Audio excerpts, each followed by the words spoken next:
Hello everyone, welcome to English Shorthand classes. Exercise 29. Get ready for the dictation. Start. If you scan the history of the railways in this country, you will see that it was the presidency towns Bombay, Madras, and Calcutta that determined the pattern or our railways as well as of our industrial and economic growth. So, the British, when they landed in this country, established trading centers called forts. In Madras, it was Fort St. George. In Calcutta, it was Fort St. Williams, and in Bombay, it was merely a fort, and there was one in Surat also. It is these trading establishments which determined the pattern of government, the pattern of administration, and every other pattern under the British regime.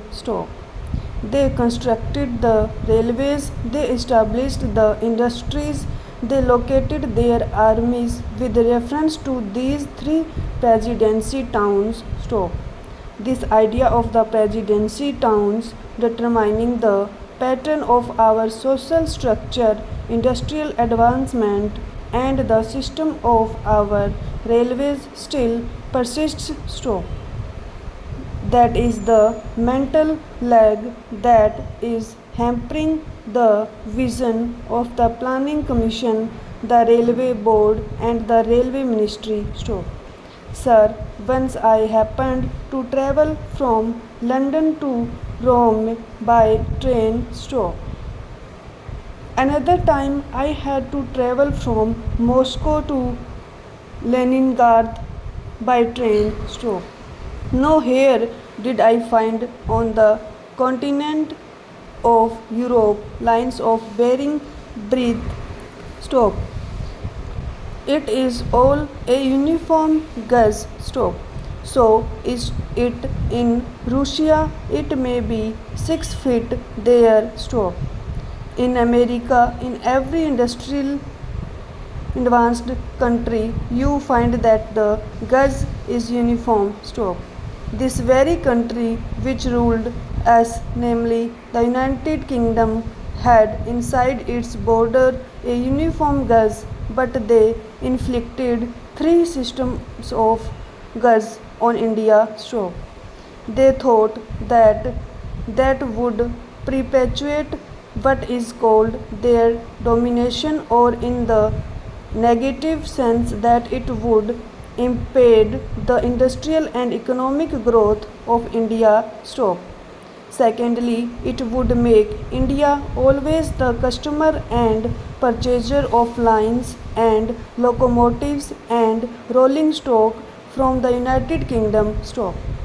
In the old days, I am told it is the government which built the broad gauge line, and it is the private companies that took to this meter gauge and the narrow gauge.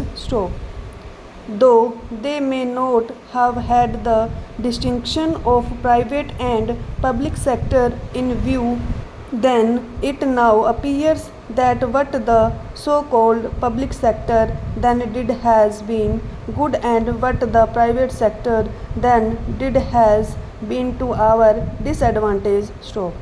I would appeal to these agencies to introduce a uniform gauge throughout India.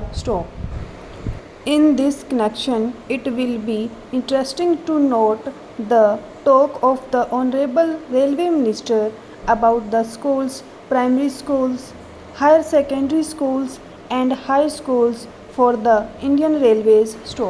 If you examine the previous speech of the Railway Minister and also the working report of the Railway Board, you will find that the same figure is repeated every year. I have examined the figures and I find that this year only 16 schools have been added, out of which 13 are primary schools, one is a higher secondary school, and 2 are middle or high schools. Stop. Instead of saying that they have been able only to provide 13 primary schools or one or two more high schools or higher secondary schools, the same figures are repeated in the speech. Stop. Although the railway board has all along been saying that education is the responsibility of the state and therefore the railway board does not own this responsibility, I would like to remind the railway minister about the agreement reached between the National Federation of Railwaymen and the Railway Board in the year 1955, according to which the Railway Board undertook to provide primary schools for the education of the children of railway employees. Stop. Sir, as I told you earlier, I had to say many things on the floor of this house, but I will conclude with only one or two more observations. Stop. I will first deal with the labor relations on the Indian Railways. Stop. I slightly differ from my honorable friend when he quoted me as saying that the permanent negotiating machinery has completely failed. Stop. It is a fact that this machinery is not functioning satisfactorily. Stop. At certain places it has failed. Stop. There is no doubt about it. Stop. But I would say in this house most frankly that at the board's level this machinery has been working successfully. Stop. But this is not the position so far as the zonal railways are concerned. Stop. I do not say that in all the zonal railways it is so, but in certain zonal railways and in most of the divisions of these railways it has failed. Stop. I was expecting that the railway minister would examine the working of this machinery in all the railways. Stop. What is the greatest defect in this machinery? Stop. This machinery suffers to the extent that at the board level, if there is difference of opinion between the railway board and the railway labor, no arbitration machinery is provided to settle the disputes. Stop.